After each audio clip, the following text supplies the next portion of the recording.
Salve, camaradas! O tema do vídeo de hoje é respondendo aos ataques.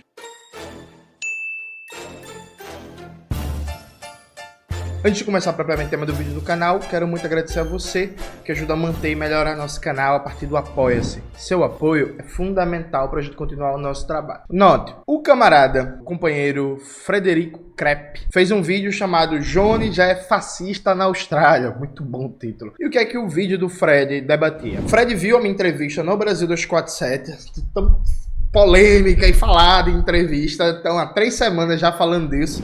Bota aí na tela, Maxwell, por favor, essa entrevista. E aí, Fred, ao ver a entrevista, Fred falou, ó, essa entrevista aqui foi muito forte, foi de muito impacto, vão começar a atacar o Jones pesadamente. E aí, estão me atacando pesadamente. Nos últimos 3, 4 dias, vários petistas foram para o ataque dizer que eu sou aliado da extrema-direita, que a extrema-direita me adora, e aí que eu sou o novo Ciro Gomes, sendo que Ciro Gomes nunca teve essa beleza aqui, né? Nunca teve, que eu sou a nova Heloísa Helena, sendo que eu defendo a descriminalização do aborto, né? Heloísa Helena não.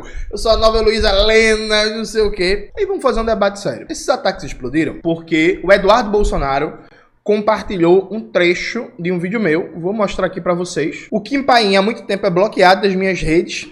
Eduardo Bolsonaro eu não bloqueio porque preciso ver o que ele fala. Aí o Kim compartilhou um trecho de um vídeo meu, eu batendo nele. E aí, claro, se a gente for entrar aqui no post, ele não bota o vídeo completo, evidentemente. E aí vai compartilhar um trecho de um vídeo meu e tal. O Eduardo Bolsonaro compartilhou e aí as páginas petistas estão usando isso para me atacar. Evidentemente que ninguém mostra a minha resposta para Eduardo Bolsonaro, que inclusive, né, muito mais curtidas e visualizações que a dele. Tem uma palavra até que os jovens chamam isso, é ratio, alguma coisa assim. E aí eu respondi isso aqui para Eduardo Bolsonaro, bananinha. Bananinha é muito bom. Eu defendo a sua prisão de toda a sua família, porque quem é bandido, quem se envolve com milícia, matador, quem desvia dinheiro público, quem tenta exterminar povos indígenas e afins, tem que estar preso. E depois fiz outra postagem que também foi outro ratinho, alguma coisa assim, que é, e sim, já que quer me divulgar, divulga esse vídeo aqui, arrombado. Arrombado é uma palavra muito boa. No Brasil, que luto para construir canalhas, bandidos e mafiosos entreguistas como você estariam presos para nunca mais ver a luz do sol. E aí, veja, gente, vamos lá. Vamos fazer aqui um debate sério sobre isso. Primeira coisa, extrema-direita, ela pega um trecho do meu vídeo e divulga. Aí significa que eu tô errado? Não necessariamente. Gente, vem cá.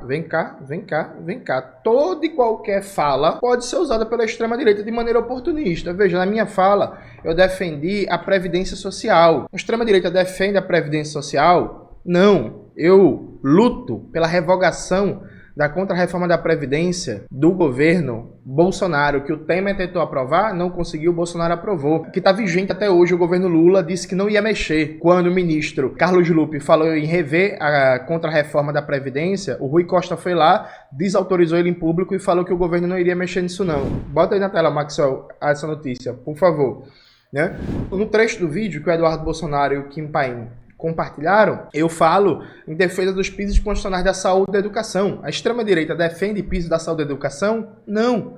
No trecho do vídeo, eu falo em defesa de serviços públicos e contra PPPs, parceria público-privada, em defesa do serviço público direto, na saúde, na educação, na cultura, na assistência social, no serviço de atendimento, à saúde mental e por aí vai. A extrema-direita defende isso? Não. Então veja, tem uma lógica bem desonesta aqui, que é ignorar o que foi que eu falei, né? E parece que eu falei o quê, gente? Eu defendi pauta da extrema-direita? Não, eu defendi as pautas que eu sempre defendo. E aí, veja, gente, alguém fala assim, mas Jones, mas a extrema-direita compartilhou. Sim, meu parceiro, e aí? Aí eu devolvo a pergunta pra vocês. Veja só, é pra ficar calado, é? Porque veja, quem acompanha meu canal sabe que desde o ano passado, quando foi apresentado o novo teto de gastos, eu venho debatendo aqui que o novo teto de gastos, ele é incompatível estruturalmente com o piso constitucional da saúde e da educação, com os ganhos reais para benefícios previdenciários e com a valorização do salário mínimo. Sabe, o novo teto de gastos ele vai reduzir ano após ano o tamanho do Estado para oferecer políticas públicas. Alguém pode dizer assim, mas Jones,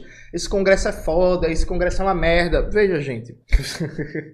Peguem o projeto original da Lei Complementar 200, que é a Lei de Novo Teto de Gastos, e comparem com o que foi aprovado no Congresso. A incompatibilidade entre o piso constitucional da saúde e da educação e o novo teto de gastos não foi resultado do Congresso. Essa proposta saiu da proposta original do Ministério da Fazenda e foi aprovada pelo Congresso. Foi o governo Lula que já apresentou uma proposta e que tornava incompatível o piso constitucional da saúde e da educação com o novo teto de gastos. Alguém pode dizer assim, Jones, mas o governo já apresentou desse jeito porque sabe que diferente não passaria no Congresso. Aí, meu parceiro, aí é papo de maluco, né? E, assim, não tem nem como argumentar. Ele fez o quê? Ele sentiu a correlação de força, ele fez uma sondagem espiritual. Aí, quer dizer, se botasse um debate na sociedade em 2023, recém-saído da pandemia, o SUS com aquela popularidade todinha, viva o SUS, viva o SUS, viva o SUS, colocasse para debate na sociedade, retirar ou não, no mínimo, né? No mínimo, pauta mínima da mínima da mínima. O piso constitucional da saúde e da educação do novo teto de gastos, isso necessariamente não seria aprovado. Veja, isso não é verdade. A gente aprovou o novo Fundeb durante o governo Bolsonaro. Jones, o Congresso atual é pior. Não é pior, mas o Congresso passado também era uma merda e era governo Bolsonaro. A gente aprovou o novo Fundeb, sabe? Então, tipo assim, como é que é isso, gente? E aí, veja, eu venho denunciando faz muito tempo que desde o final do ano passado, o governo Lula, a partir da ministra Simone Tebet do Planejamento e do ministro da Fazenda, Fernando Haddad, e várias figuras do segundo e terceiro escalão do governo Lula, da equipe econômica, falam em atacar os pisos constitucionais da saúde e da educação. Já tem estudo, isso é público, do Ministério da Fazenda, dizendo que a mudança nos pisos pode retirar, no mínimo, 500 bilhões da saúde e da educação nos próximos anos. Gente, pelo amor de Deus, isso vai acabar com o SUS, isso vai acabar com as universidades públicas.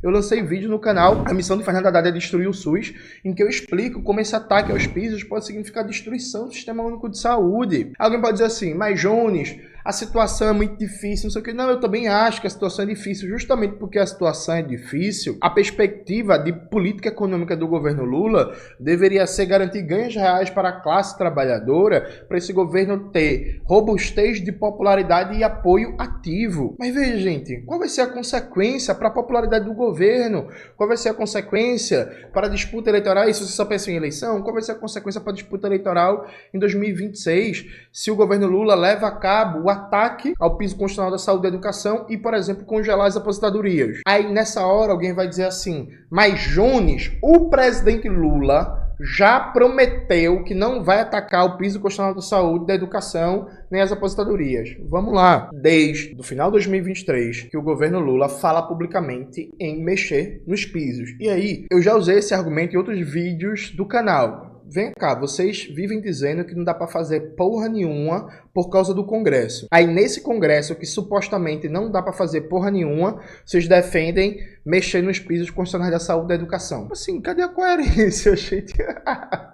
Sabe, tipo, como é que é? Qual é a lógica, assim? Cadê a substância do negócio? Então, desde o ano passado, o governo Lula vem defendendo isso. E aí, esse artigo de Outras Palavras, a cruzada de Fernando Haddad contra a saúde e a educação, registra as várias manifestações da área econômica do governo Lula para atacar os pisos, gente. Leiam o texto, por favor. E aí a pressão começou a crescer. Sindicatos, acadêmicos, até setores, inclusive, do próprio PT, começaram a dizer assim, ei, menino, peraí, que porra é essa? Vamos lá, não sei o que e tal. E aí, veja, essa pressão começou a crescer e aí eu contribuí com isso também, de maneira modesta. Converso aqui com milhares de pessoas toda semana, e as milhares de pessoas que me acompanham vêm acompanhando esse debate que eu venho fazendo em defesa dos pisos constitucionais da saúde e da educação e contra o novo teto de gastos. A pressão começou a crescer com a modesta contribuição desse militante e professor que vos fala, e aí o presidente Lula finalmente se pronunciou. Por quê? A burguesia, principalmente o setor dos bancos, né, e a mídia burguesa, intensificou a agenda de pressão para atacar os pisos.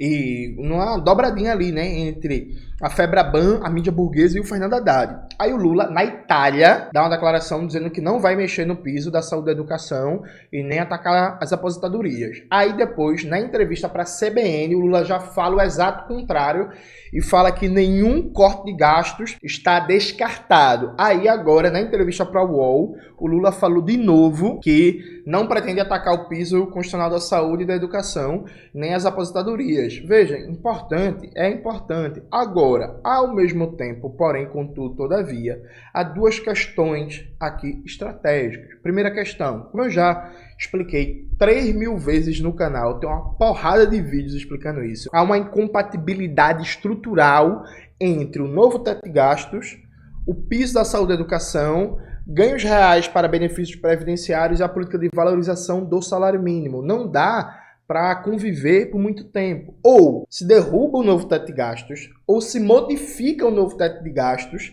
ou se vai atacar os pisos da saúde e educação e depois valorização do salário mínimo e ganhos reais para benefícios previdenciários. Não existe uma quarta alternativa, gente. Não existe, sabe?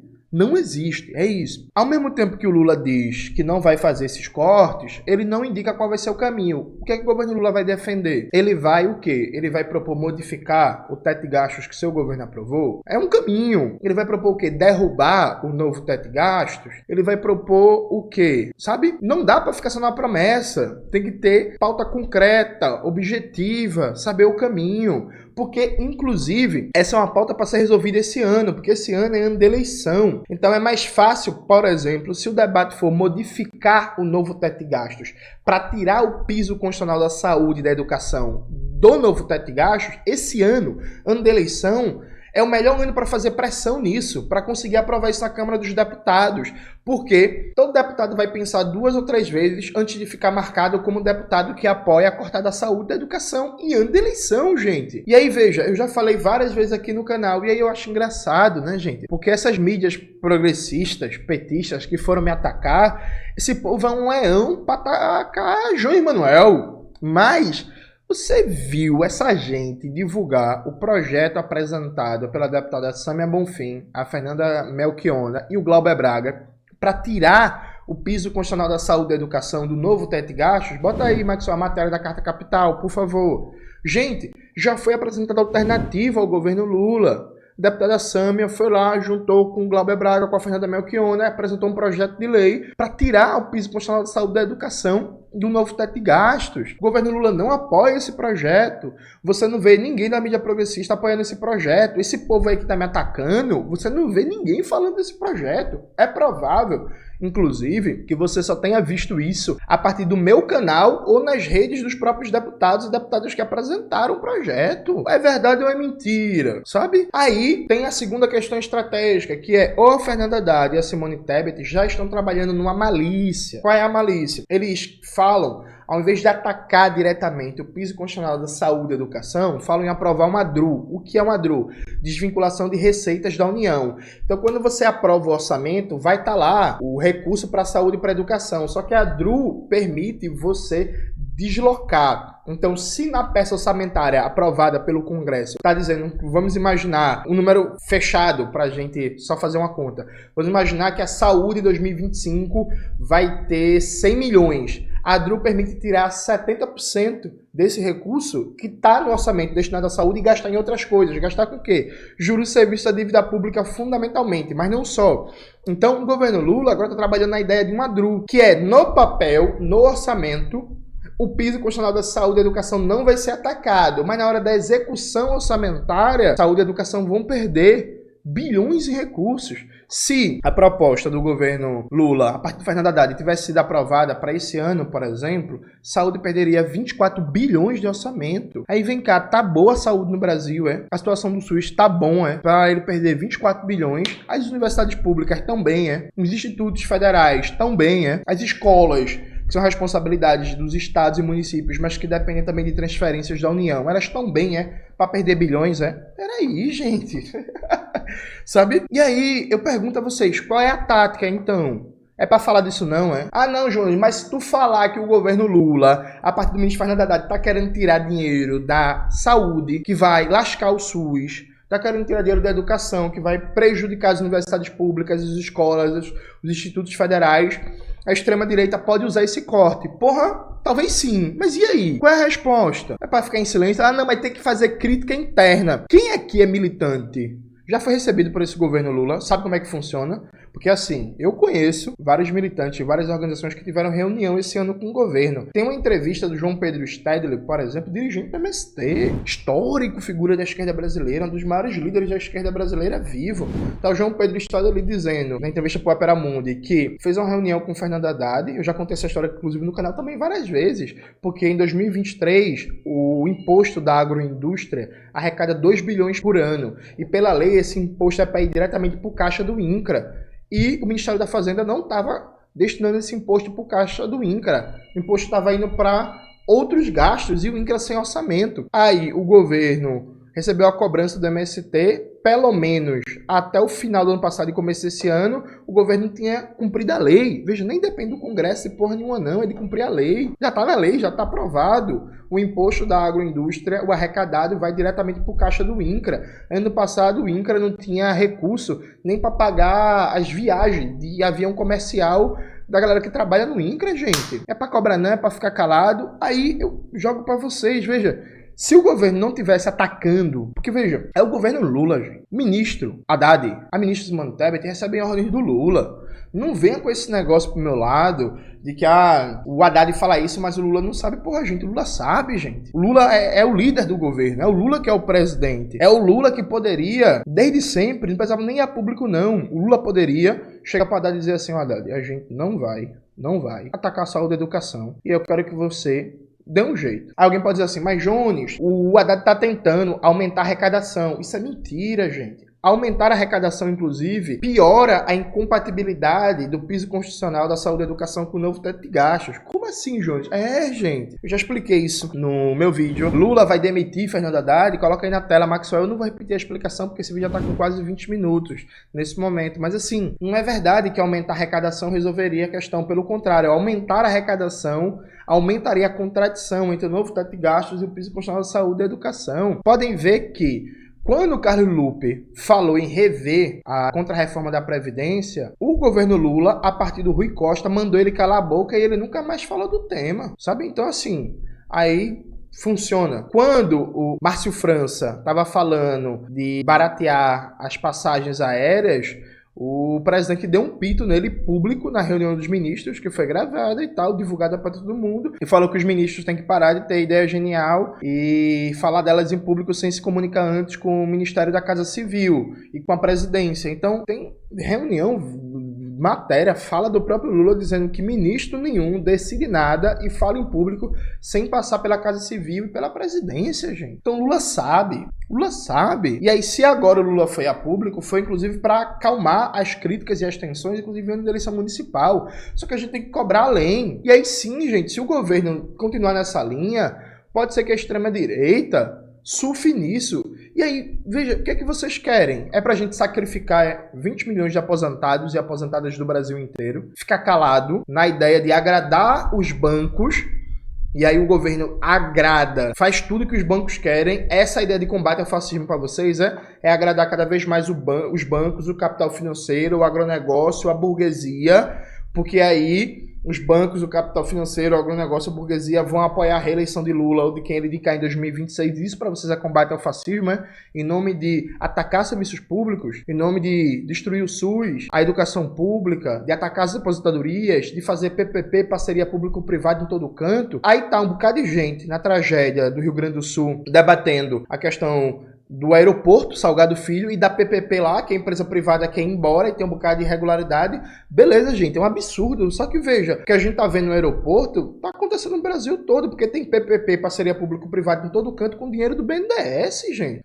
Aí assim, só critica a PPP se for de governo de direita, é? Aí não, a PPP do aeroporto Salgado Filho a gente pode criticar porque é do Eduardo Leite. Mas aí a PPP que o governo Lula estimula via BNDES, com dinheiro público, gente, do BNDES, para privatizar postinho de saúde, para privatizar escola, para privatizar creche, para privatizar presídio. Não é possível, sabe?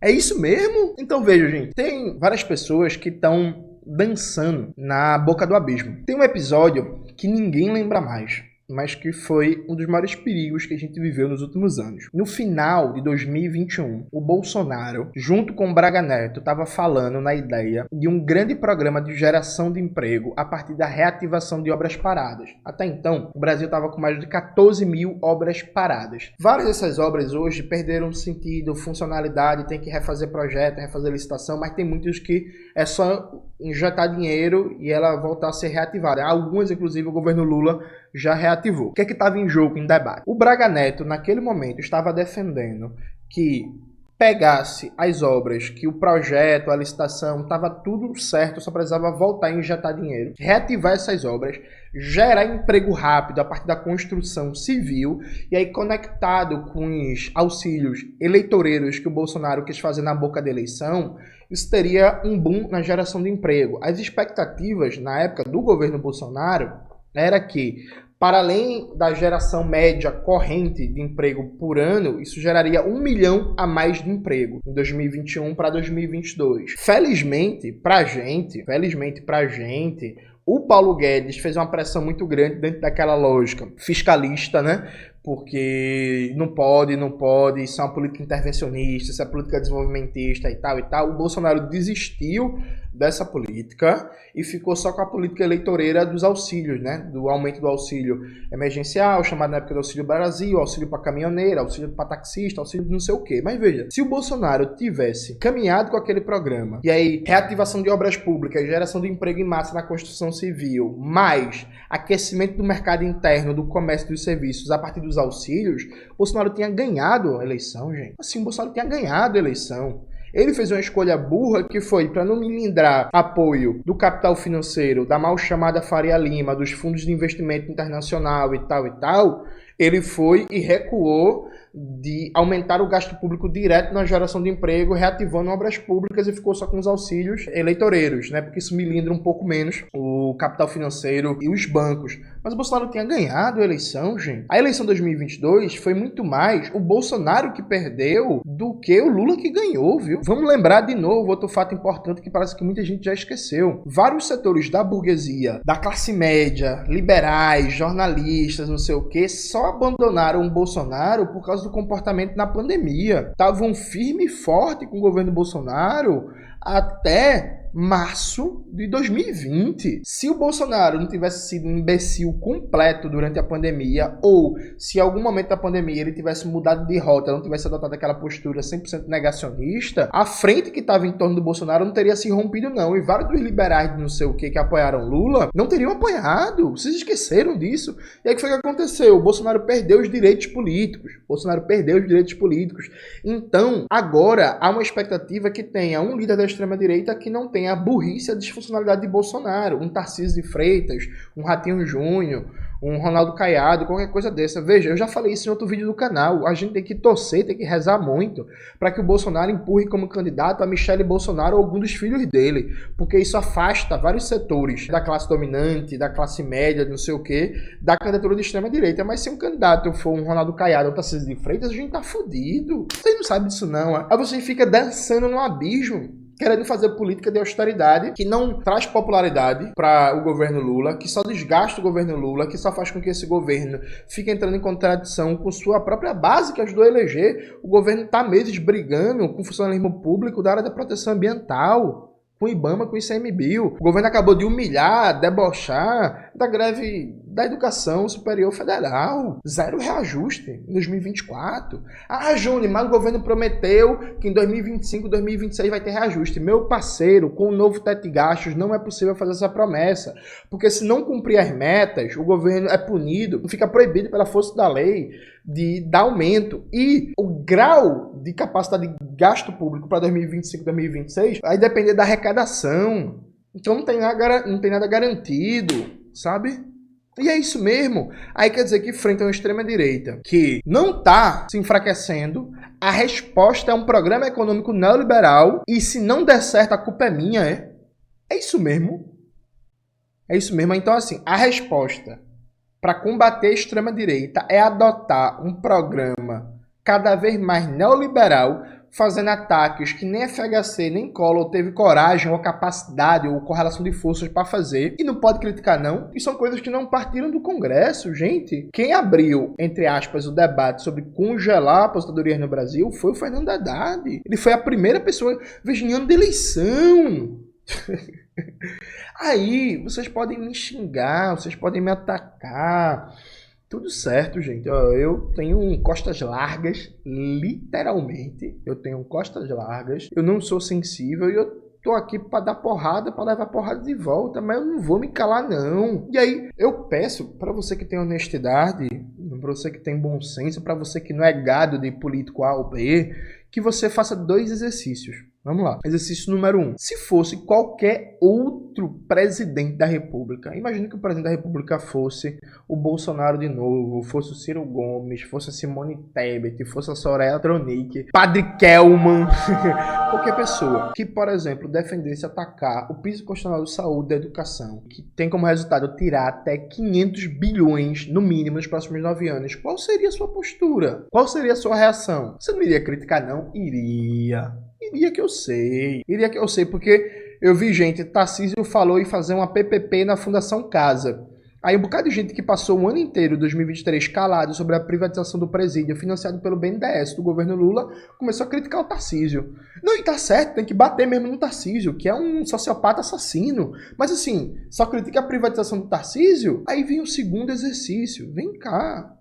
Com que discurso? De verdade, assim, com que discurso vocês vão fazer campanha em 2026? É isso mesmo? Se, por exemplo, essa agenda é imposta pela burguesia e aceita de bom grado pela equipe econômica do governo Lula, se ela for entubada com casca e tudo, é isso mesmo, atacar a aposentadoria, atacar a política de valorização do salário mínimo, atacar o orçamento da saúde e da educação, precarizar cada vez mais os serviços públicos, fazer PPP em todo canto, etc, não fazer reforma agrária e por aí vai. Qual vai ser o discurso de vocês em 2026? Como é que vocês vão chegar, por exemplo, em cidades pequenas, dando exemplo de Pernambuco, né, do agreste e do sertão pernambucano, cidades que dependem fundamentalmente de Bolsa Família, de aposentadoria rural e de transferências da União e emprego público da prefeitura.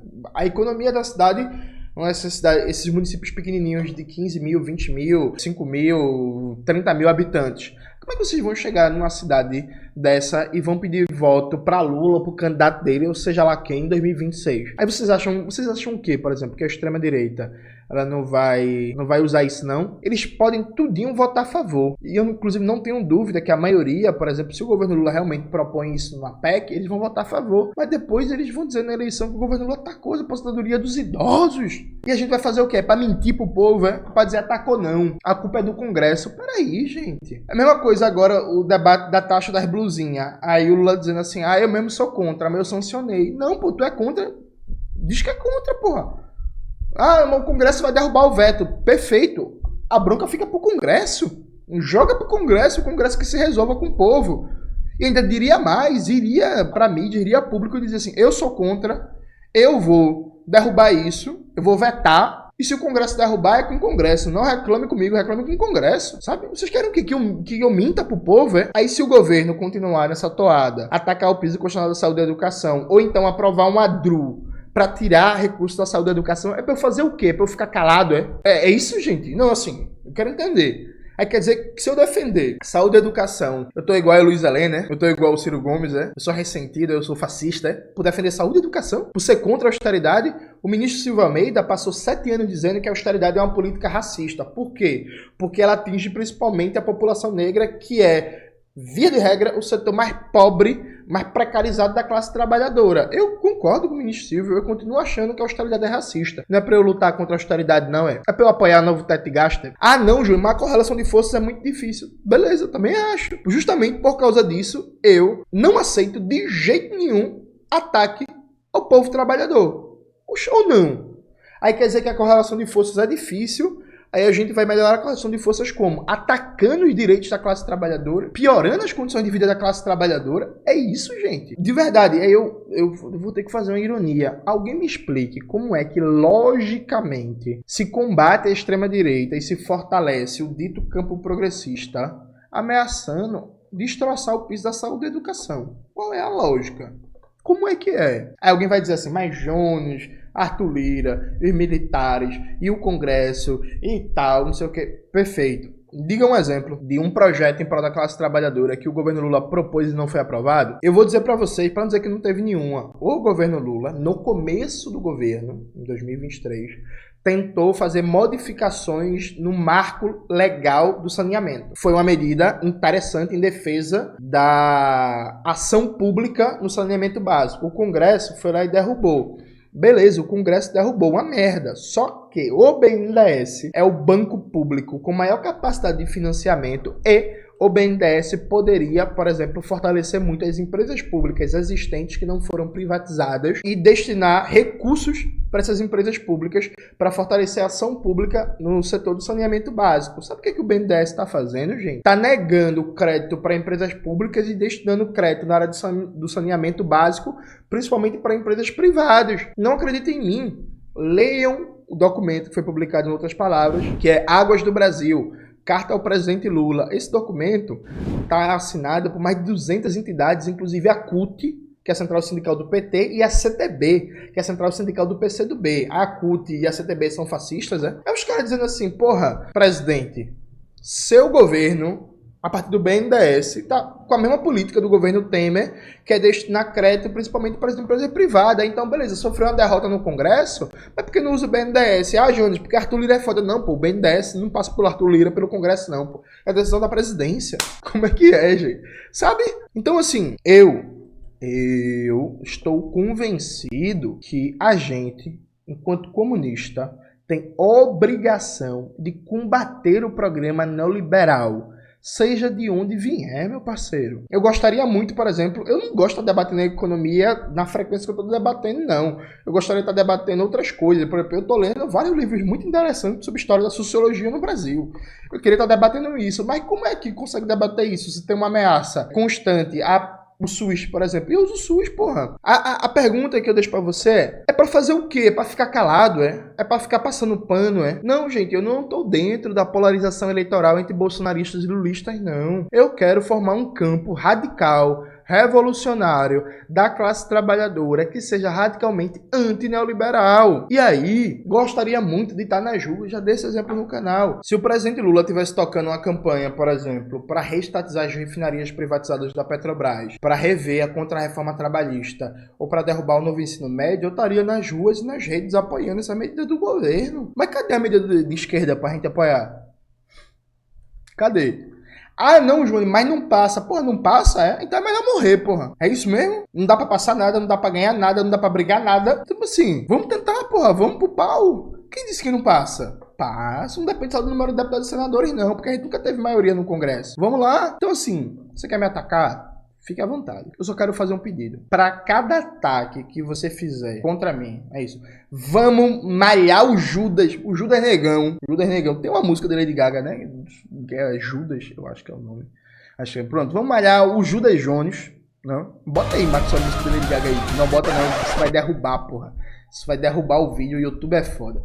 Então, vamos malhar o Judas. Vamos malhar o Judas. Pronto. Eu quero fazer um pedido para você. A cada vez que você for fazer um ataque a mim, você, junto ao ataque, você divulga, por exemplo, o projeto da Sâmia, da Fernanda Melchiona e do Glauber Braga, que defende retirar os pisos constitucionais da saúde e da educação do novo teto de gastos. Pronto, eu fico feliz. Pode me atacar. Dale, pau, pau, pau, pau. Pronto. Só que assim, acordo da gente aqui, viu? A cada ataque, você divulga esse projeto, cobra apoio pra ele do seu deputado federal, da sua deputada federal, do seu partido, do seu sindicato, do seu movimento social, da sua entidade estudantil, pra gente salvar o piso constitucional da saúde e da educação e aproveitar esse ano eleitoral pra conseguir essa vitória. Bora nessa?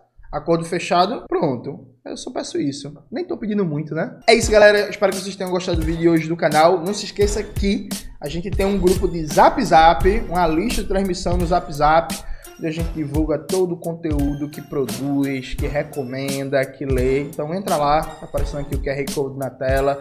Se preferir, na descrição do vídeo tem um linkzinho para entrar. Chega aí no nosso grupo de Zap Zap, que eu espero vocês lá. Um beijo e até a próxima.